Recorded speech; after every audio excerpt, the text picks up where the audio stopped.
right, good afternoon, everybody. Thank you for being here with us today. We're going to talk about interviewing skills and how to make sure that you are as best prepared for your interviews as possible. My name is Çağla Çelik, and I am a career development specialist with Career Services Center. And before we get started, we would love for you to scan this barcode on the screen. You don't take it now, but please make sure to take the survey at the end so that the Office of Graduate Education can use your valuable feedback and plan these events more effectively in the future. So the other thing that I would like to really quickly point out is that I am recovering from flu. So at some point, I'm going to probably get into a coughing fit. So excuse me in advance if that happens. But let's, without further ado, get started and talk about interviewing. So interviewing is really important because getting your application materials ready and starting to apply for positions only half the battle.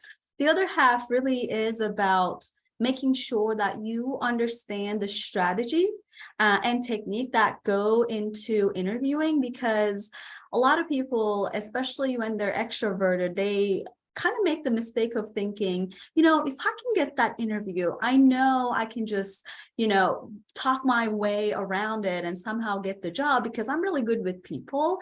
Unfortunately, that is a myth because there's actual technique that goes into interviewing, knowing what to say, when to say, and how to tailor your answers specifically for each position and each company that you're applying for. So I want you to take a minute and ask yourself this question. Do I have kind of pre-established, pre-written answers that I give in my interviews? Like, for example, do you have a kind of set answer whenever they ask you, what are your top 3 strengths? Because if you do, I highly urge you to rethink your responses and your strategy, because you can't just give them generic responses or pre-made responses like for every single position you apply to, because at the end of the day, the most important thing is to make sure that you're tailoring it to specific job descriptions each time you interview for a different role.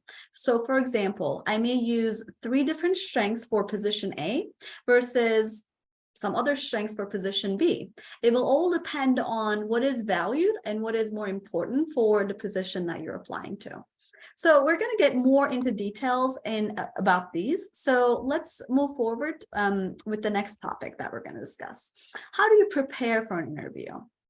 It is really important that you are positive that day, and you are positive from the moment you wake up and all the way through the day, because you never know with whom you may be interacting with that day. You never know if that person may be a decision maker during this interview process. For example, you don't want to get into a road rage at the red light and ended up seeing the interviewer in the office, and that's the person that you kind of got into an argument over a road rage situation. And these instances happen. Actually, one of our former employees experienced something similar to that. And the other thing is, here at Career Services Center, whenever we do conduct interviews for our staff, we always ask our front desk people, how was this person with their interactions with you during the scheduling process? Were they easy to work with? Were they really personable? Were they mean to you, or were they nice to you? These are really valuable information that we take into account whenever we consider candidates. So it's not just how they perform in the interview, but also everything that comes up before the interview and even after the interview, which we'll talk about in detail here in a second in terms of what to do after an interview. So be positive, make sure you bring that positive energy, be nice to, again, every single individual that interact with that day. Some other things that I want to touch base on is doing research, using examples, and preparing questions. And these are all the things I will address in the following slides. So I like to keep these presentations really conversational. If you have any questions or any, concerns at any point, you can just either unmute yourself or drop your question in the chat so that I can address them in a timely manner. All right, so the first thing you need to do before an interview is researching the company online. A lot of people don't realize this, but interviewing is a two-way street. I understand that as the candidate, they are interviewing you and trying to understand whether you would be a good fit for their company and their position, but also as the candidate, you should do the same. Because company culture matters, and statistically, there's a lot of research showing that feeling that belonging and making sure it's a good kind of cultural fit for you, so that your values, your kind of, individual things that are important to you are reflected in the company values as well, because you don't want to be stuck with a bunch of people, a group of people who you don't necessarily agree with on a lot of things. And that's where that belongingness is going to come into play. And that's where you can ascertain by doing your research prior to the interview, and maybe you read their some of the recent news about this company. Understand again their values, their mission statement. If you are one of those underrepresented populations, do they have any statements about you on their website? So these are very, very important. And at the same time, in 2023, a lot of employers, a lot of companies want to hire candidates who are not just good in terms of their skills and qualifications, but also who have a vested interest in the organization. For example, being knowledgeable about their recent projects, their recent work, and in your interview, bringing up stuff like, I saw on your website that you have X, Y, and Z initiative, and I thought it was really interesting because of this, and this reason. And I was wondering, if I were to get accepted in this position, would there be any opportunities for me to be involved in this project? Bringing that up shows initiative, shows that you've done your research and that you are really interested in this organization. So never overlook the power of, again, kind of doing this research and understanding what the company represents. So the other thing after you do your research is really important to, schedule a practice interview. You can do that with Career Services Center by logging into your Handshake account. We do offer practice interviews for our students, and we ask that you send your resumes and the job description that you're interested in prior to the interview, so that we can craft answers specifically reflective of that certain position to prepare you as much as possible. And the other thing you need to do, you can do this like either via email or whenever you receive this call to schedule an interview with you from the HR professional or the recruiter, asking what type of interview that is, because the type of interview will determine a lot of the strategy and a lot of the preparation that you will need to do prior to the interview. So here's what I mean by this. These are some of the most commonly conducted interviews. So let's start with the traditional. A traditional interview, for the most part, is one-on-one over the course of a 60-minute time frame, where the HR professional asks you a bunch of questions, and then you answer. And in an either office setting, or it could be over Zoom too. So that's traditional. You probably are all familiar with that. The other kind is the phone interviews. And one thing you need to be aware of with phone interviews is that a lot of recruiters use phone interviews as a pre-screening tools. So here's what I mean by that. They're going to want to know if you indeed, as you claimed in your application, fit or fulfill the minimum qualifications for the position. They want to know if you are indeed available to start at the indicated start date on the job description. They may sometimes ask you questions about your expected compensation or salary range. And we do a different presentation on how to kind of prepare for salary questions during the interview. But all I can tell you right now is that you can go to ownitonline.org or glassdoor.com or LinkedIn Salary to gather some information about the going rates, the market rates for similar positions in that geographical area, and try to determine a range so that you don't go into the screening interview completely blindly. You do your research on the kind of compensation too, and give them a good kind of within the parameter answer, because if you're really far off, let's say they're thinking more for like 40,000 to 50,000. And if you just come out and say something like 65, they may eliminate you in the phone screening process, and you just say 65 because you didn't know any better and you just made that up on the spot. So it's really important that you kind of educate yourself on some of the preliminary concerns or logistical things prior to the phone interviews. The other thing here is the Skype interviews. And with Skype interviews, I mean, we used to call them Skype. Now they can be done over a multitude of different resources from Zoom. I've seen some conducted over Teams. And then there are softwares specifically for interviewing with different organizations. They kind of purchase these third-party softwares. So essentially, instead of Skype, just think about it as virtual interviews, where you would have to do it in front of camera, kind of similar to the presentation that I'm giving you. And I'll give you specific tips and advice about how to navigate virtual interviews here in a second. But my number one tip for you at this point would be making sure that you're fully clothed from top to bottom, and that if you do have that professional suit, the full suit, not just the top, and having your sweatpants up at the bottom, because I've seen certain companies asking people to stand up and show their attire. So my one piece of advice for you is to make sure you're as prepared as possible and as professional as possible. The other thing is the case interviews. So let me ask you all this. Has anybody here heard of a case interview, or if you know if this is something that is required in your pathway, in your industry? You can either raise your hands, drop something in the chat function. Anybody who heard about case interviews before?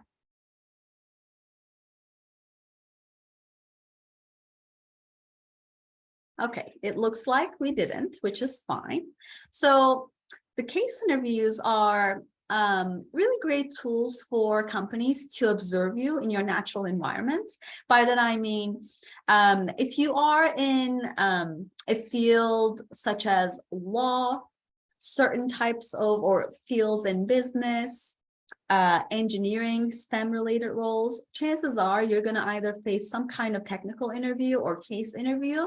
In the case of case interviews, what they do is that in the interview, they present you with a case, kind of like a problem that you may be faced while you're in that role, and assign you, for the most part, someone from the company, and then basically observe you in terms of your critical thinking ways, how you came up with a solution, what are some of the methods and strategies you kind of pursued to come up with that solution, essentially giving you the case, a problem, a case that involves a problem, and your way of resolving that issue. So one thing you need to pay attention to here is that for the most part, they're not necessarily looking for the correct answer 100%. What's really more important for these organizations is your method, your way of thinking. Can you really think critically? Can you think about all the variables and all the factors into your decision before you come to a decision? That's what's really more important for them. So if you are in one of those fields, I highly encourage you to get yourselves familiarized with case interviews and technical interviews as well.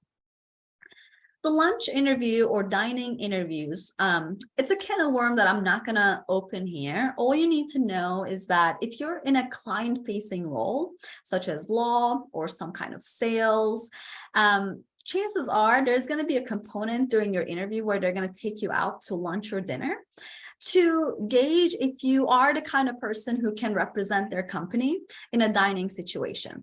They look into your manners, they look into how you navigate between or alternating between eating and conducting the interview, doing the interview at the same time, right?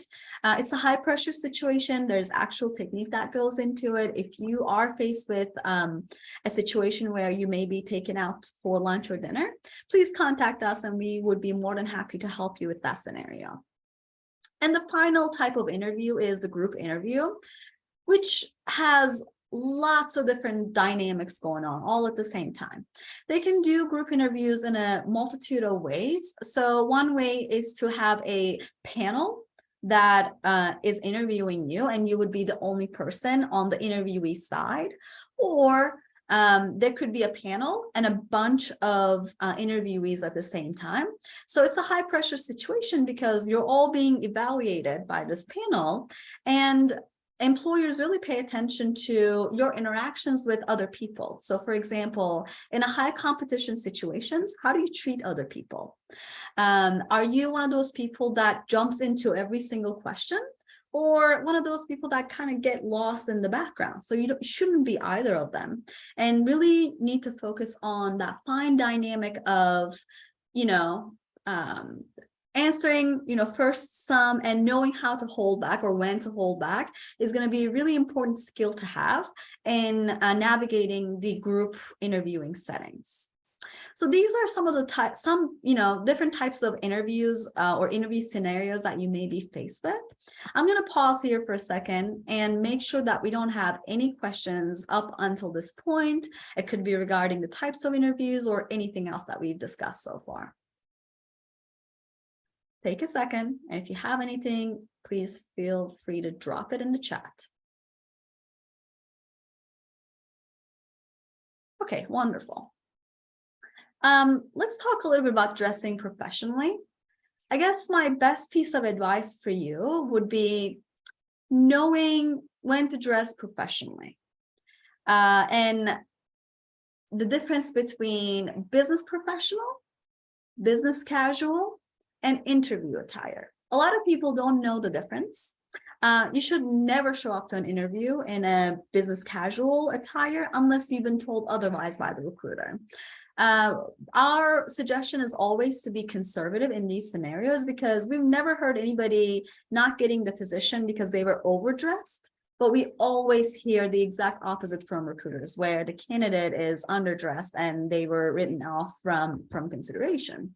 So if you are in one of those fields or pathways where you have a lot of field work, and if you suspect, let's say, if you're natural gas, for example, or petroleum engineering, that they may take you out on a plant, in that case, you may want to reach out to the human resources or the recruiter prior to the interview and say, hey, I plan on wearing my suit, but should I bring any alternate clothes for the field trip or the field visit? And try to get those details, because you really don't want to show up to a drilling field in a three-piece suit. So know when to dress professionally and according to the occasion. You really need to keep the accessories and other stuff to a minimum, be as conservative as possible with the length of your attires, keep perfumes and scents to a minimum. Some people may be sensitive to them. So these are some of the basic advice. And again, business professional does not constitute interview attire. In the interview attire, you really need to stick with power colors, blacks and navies and browns, kind of darker, solid colors. I wouldn't necessarily wear anything that has patterns or lace and other stuff, things that may distract the attention away from why they should hire you, which is your ability to do the job and your interview answers, and not necessarily your attire. So hope this makes sense. Let's move forward.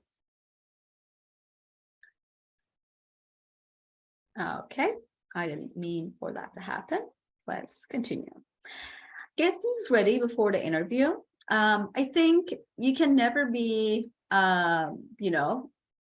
over prepared for these scenarios.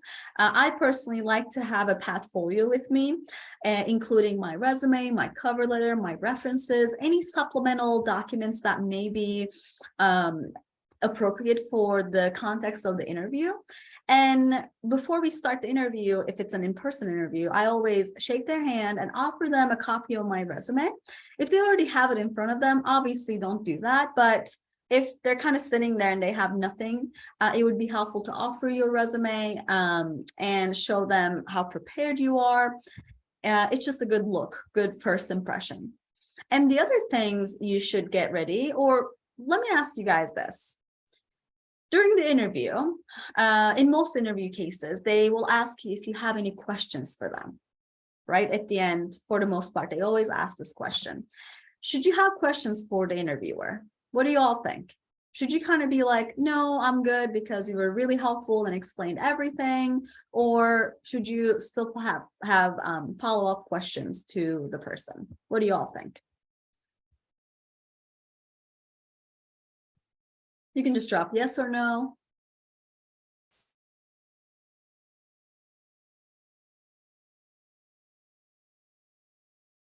Yeah, need to have questions. Perfect. So that is true.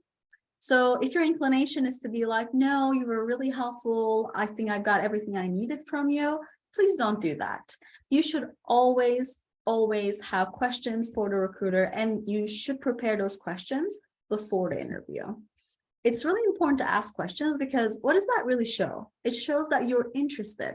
Whenever we are naturally curious about something, we tend to have lots of questions, and that's what is really telling the recruiters about you.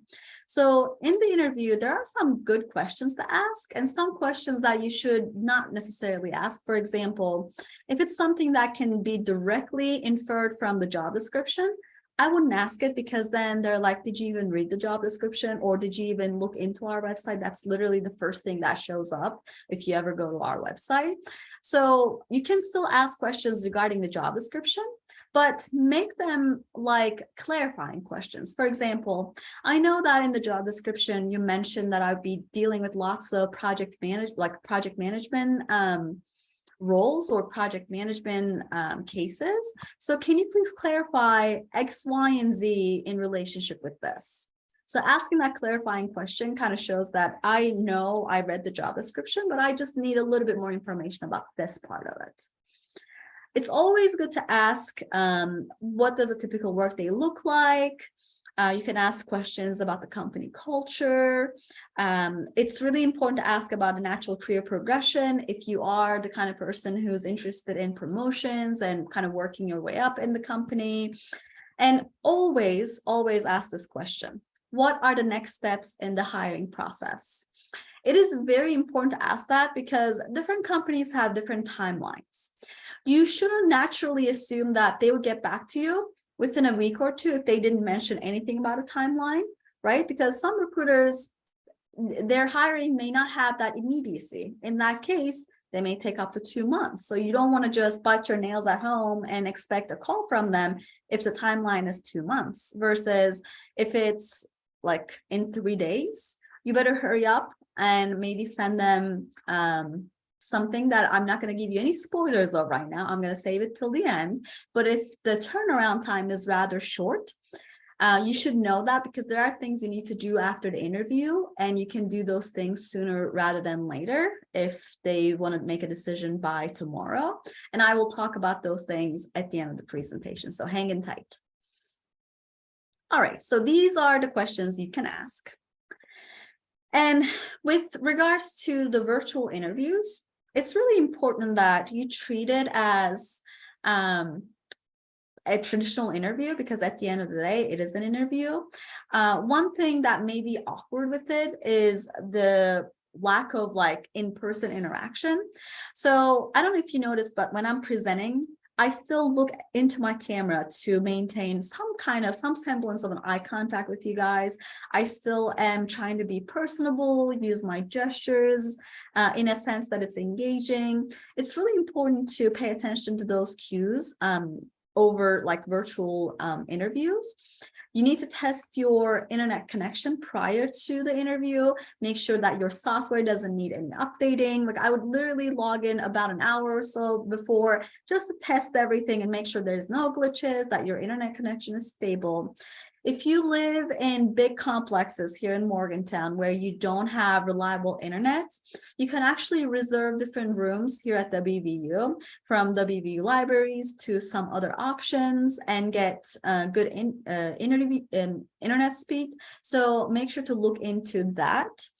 And the other thing, and one of the most important things, in my opinion, is the importance of having a neutral and organized background.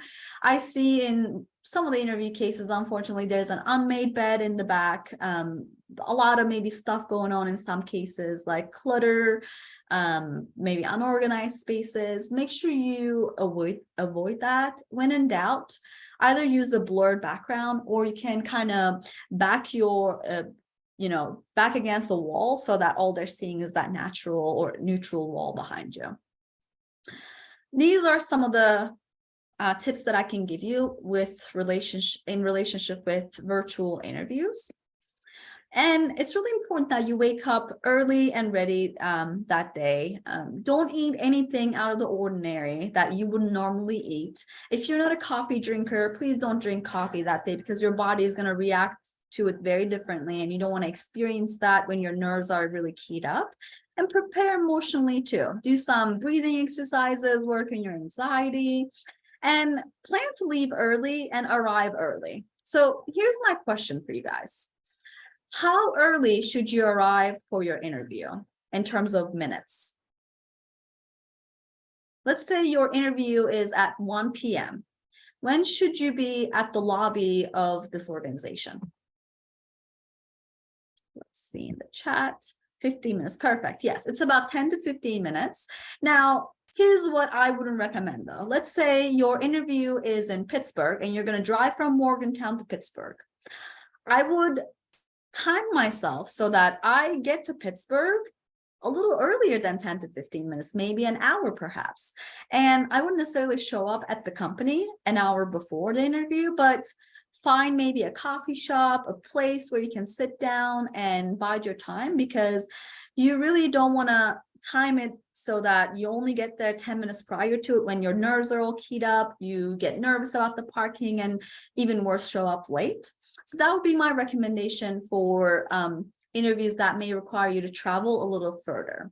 But the etiquette calls for 10 to 15 minutes prior to the interview that you should show up at the place of interview, because if you show up prior to that, you may kind of come face to face with the other candidates. It may create an awkward kind of unwanted situations, and you want to avoid that as much as possible. All right, so now that we covered that, and I already asked you this question, let's talk about some of the things that you should do during the interview. Again, we can't emphasize this enough. You have to be positive.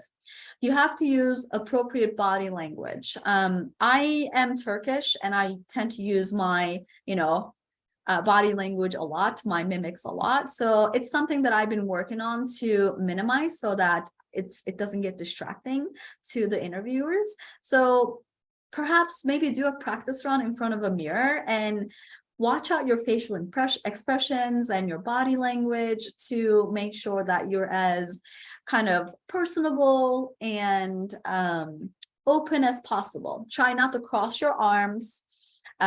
It's really important to kind of have that open posture. And again, a lot of these things are more for in-person interviews.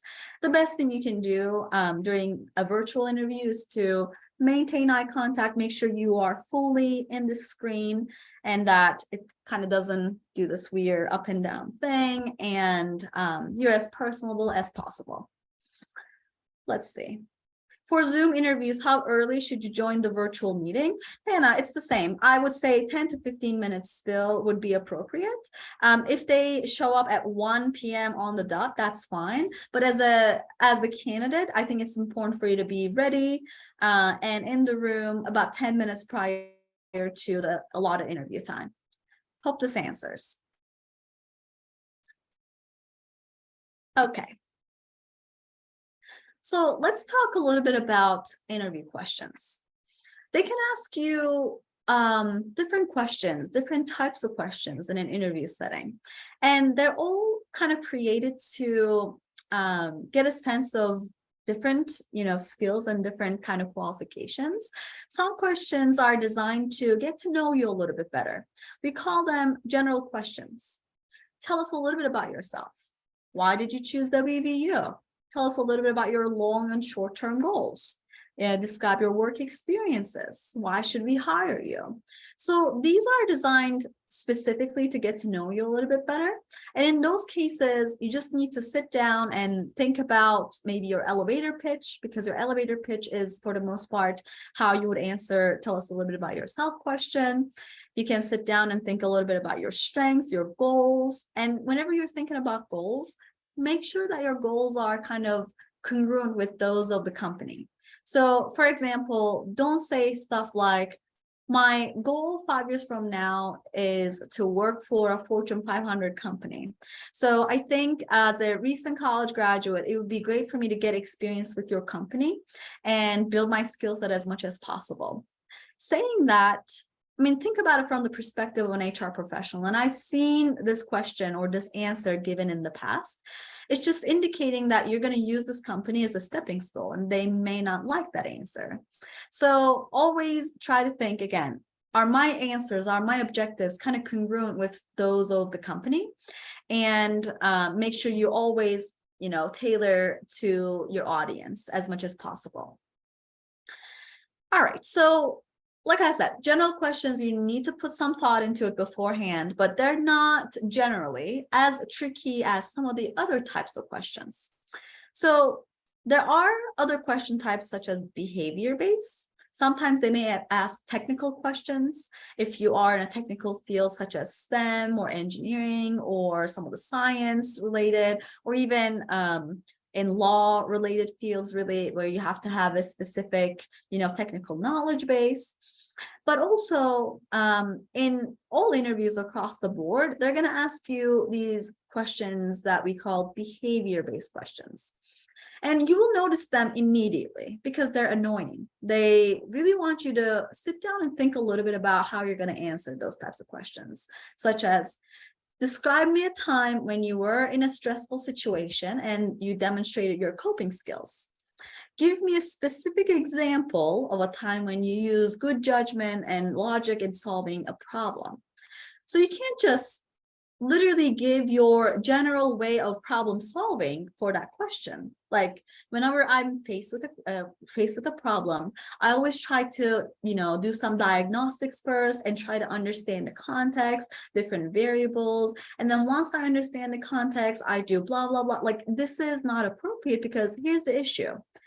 Pay attention in the question, they ask you specifically to give them an example of a time when you use good judgment and solve the problem. Right? So you can't just give your general way of doing something and hope that it's going to fly for behavior-based questions. So you may be thinking now, well, they can ask me all kinds of questions. How am I going to be prepared like ever for these types of questions, right? So at that point, here's what I'm going to suggest you do.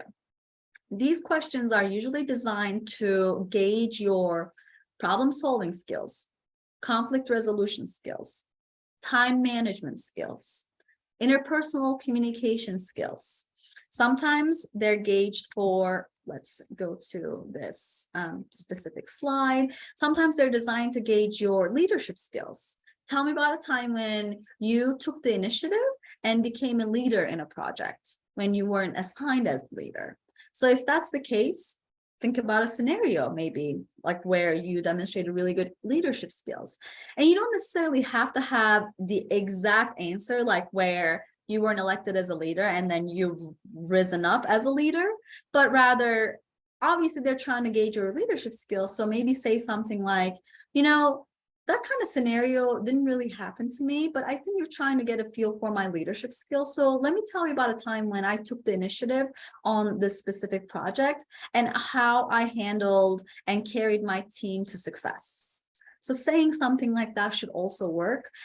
It's just a matter of understanding this. Why are they asking me this question? What is the purpose behind this question, right? If they ask you something like, can you tell us about a time, or what would you do if you had a last minute presentation thrown at you, like literally 10 minutes before the presentation time? How would you handle that scenario? If they ask you this, maybe in this organization, this happens quite frequently, that there's some disorganization where last minute things come up. So they're trying to gauge for your flexibility. They're trying to gauge for how you would handle those last minute situations. And then just understand that purpose and give an answer accordingly, maybe even on the spot, and think quickly on your feet, because that's also a good skill to have whenever you are answering interview questions. So does this kind of make sense in terms of behavior-based questions and what it is that they're trying to gauge with those questions? And I'll give you an example here in a second to make sure that it is more concrete in your head. But I just want to make sure you understand why they ask you these questions and the purpose behind these questions and how you can prepare for these questions. Is that all kind of making sense so far?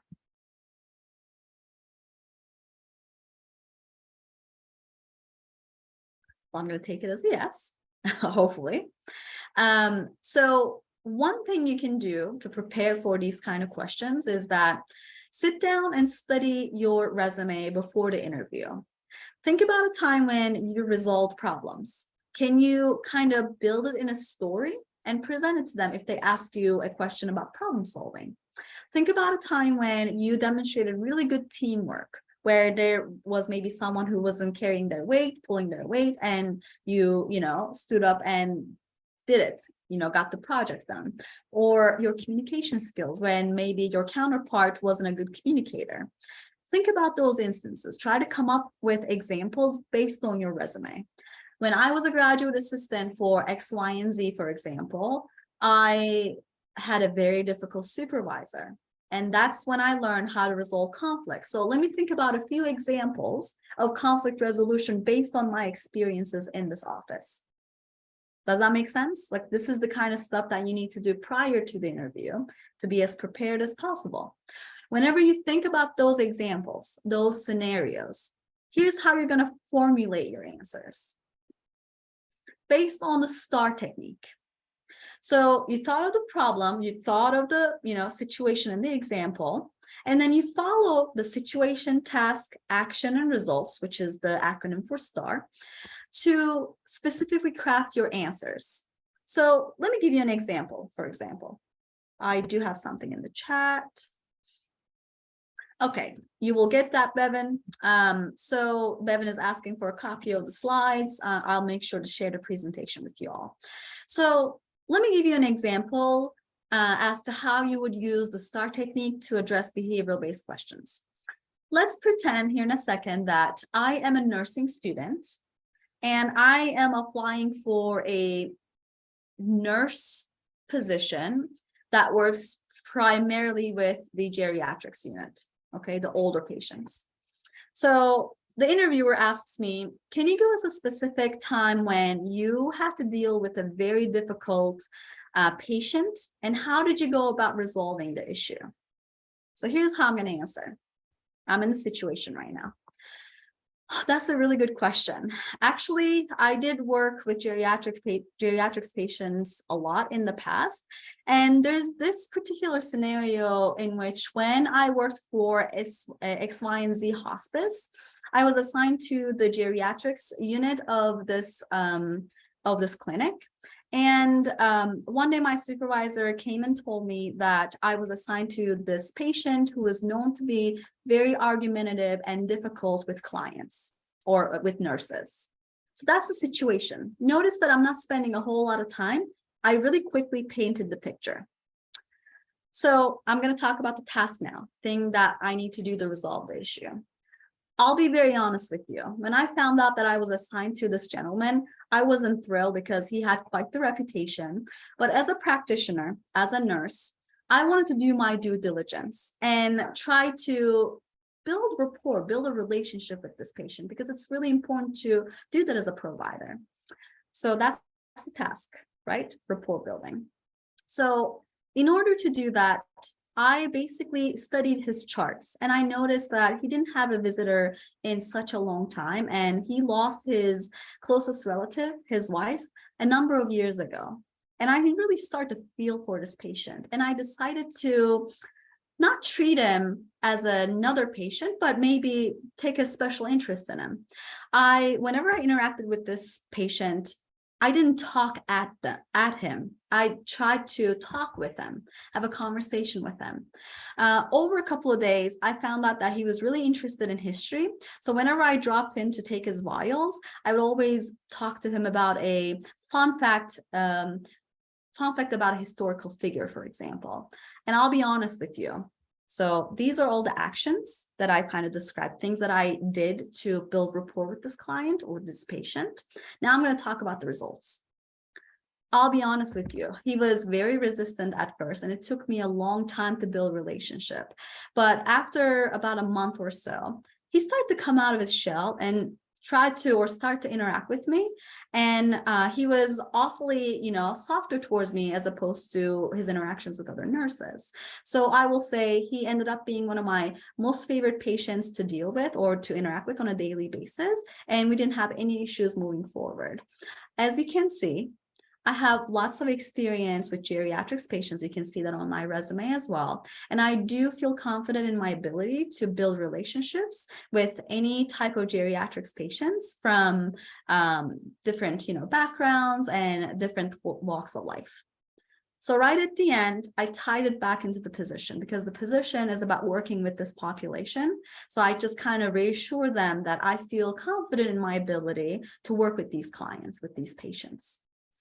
So that's the STAR technique. You shouldn't spend a whole lot of time in the situation and task. Sometimes people just describe how awful this person was and the things that they did to him and spend a whole lot of time there. But that's not the way to go because the interviewer is really interested in the actions you took, the specific steps you took, and the results. Was there a happy ending?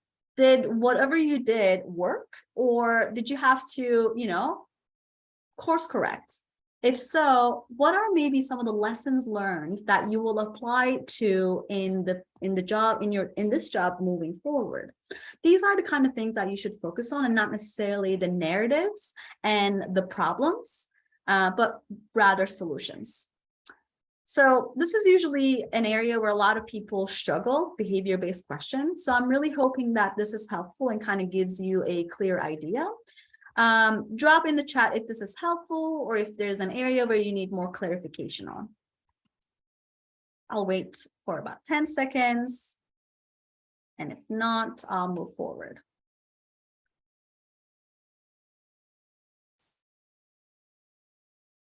What is the strategy if you don't have a relevant experience to talk about?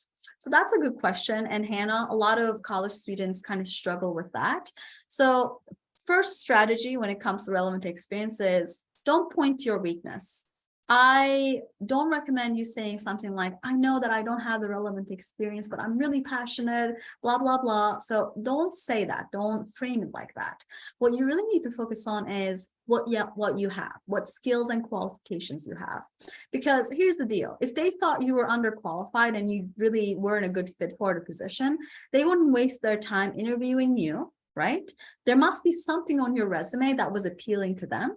And oftentimes you will be applying for entry-level positions where they don't necessarily expect you to have a lot of technical skills, but transferable skills. Transferable skills such as problem solving, communication, like all the things that some of the behavioral-based questions are gauging for. So the best kind of strategy you can adopt in that scenario is focus on what you have and what you can offer. Does that kind of make sense?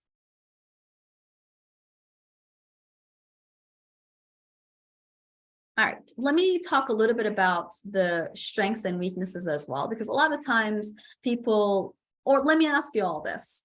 How many of you feel confident answering the weakness question? Or don't feel comfortable answering the weakness question? That kind of, it gives you a hard time whenever you faced with that question in an interview setting.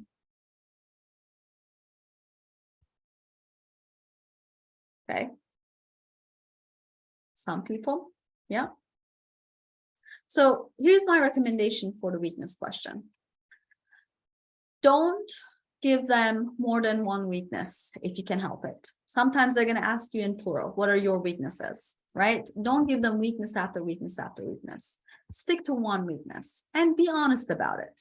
So when being honest about it though, don't choose something that's a deal breaker for the position. For example, if I chose my social anxiety for my interview for as a career development specialist, do you think I would have gotten this job? Like, I do presentations all day, every day.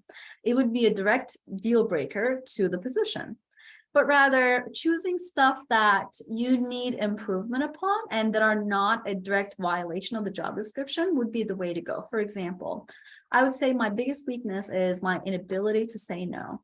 I'm generally an excitable and easygoing person, and I do want to be helpful when I can. But in the past, it created some conflict for me where I jumped into every project, every suggestion, every proposal without even thinking.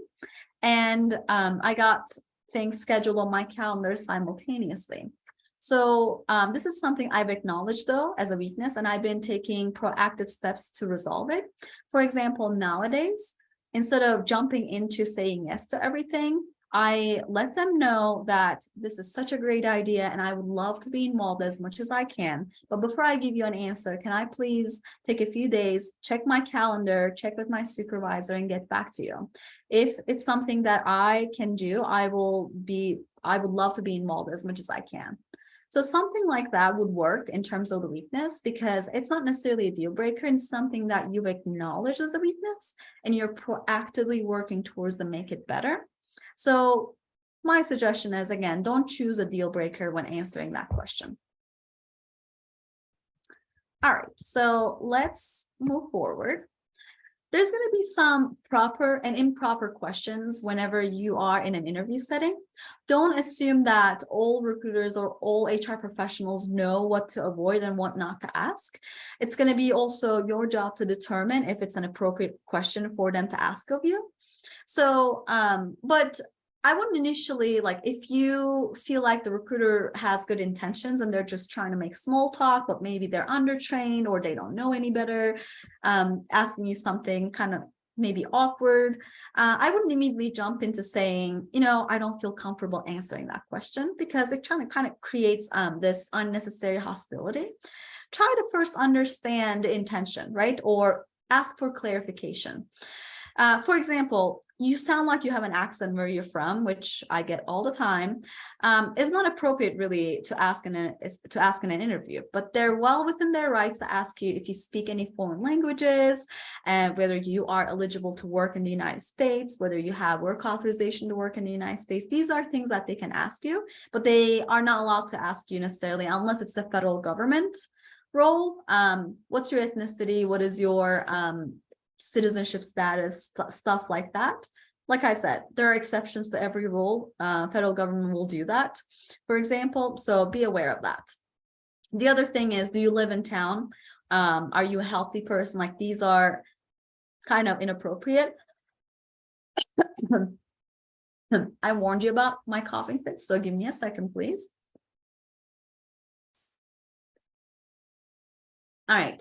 But they can ask you stuff like, will you be able to start work at 9 a.m.? Are you able to meet the essential functions of the job? But they're not necessarily allowed to ask questions regarding disabilities and other stuff directly. So whenever you feel like they're asking you an appropriate question, first step is requesting clarification. For example, are you married?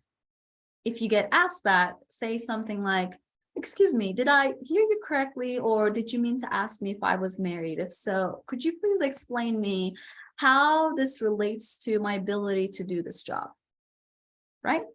Kind of put the ball on their court and see what they say. If they scramble and understand that they kind of made a mistake, be understanding in exchange. But if they're like, there's malintent, there's like malicious intent behind it, in that case, your response may be a little different.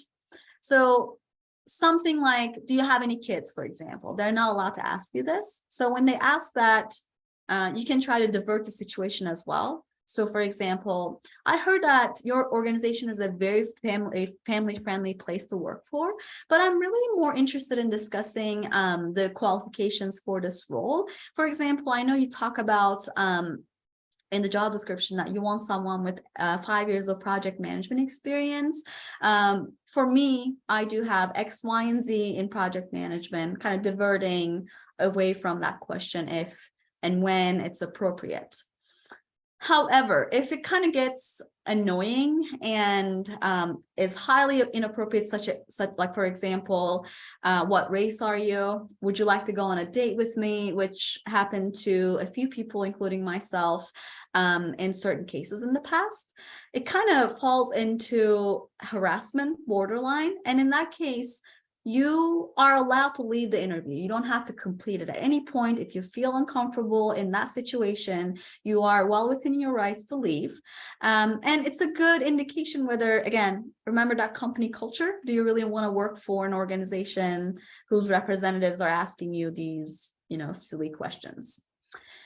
So I hope that answers and clarifies certain things for you in terms of your rights in an interview setting. Remember the spoiler that I mentioned earlier and why to ask, can you give me a timeline? Can you mention a little bit about, when you're looking to make a decision, like those types of questions?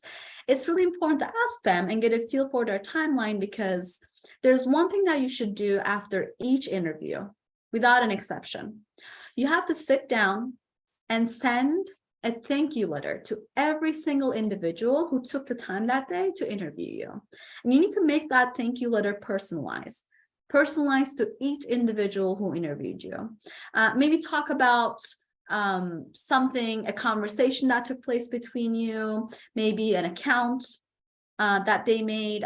Make it as personalized as possible. You can't just create one thank you letter and send it to every single person in the committee, for example. I mean, you can, but I think sending it individually adds that personal touch, and it's something that we recommend you do. Complying with specific application instructions. If they tell you not to contact them via phone, I wouldn't contact them via phone. And determine if the company is right fit for you by, again, thinking about the culture, your interactions with them, and making this decision for you, because it's going to affect your happiness for the most part. It's really important to interview them as much as they're interviewing you. So with that, please take the survey. Make sure to scan this barcode and take the survey and give us some feedback. And I will hold back for maybe 2 minutes to see if you have any follow-up questions.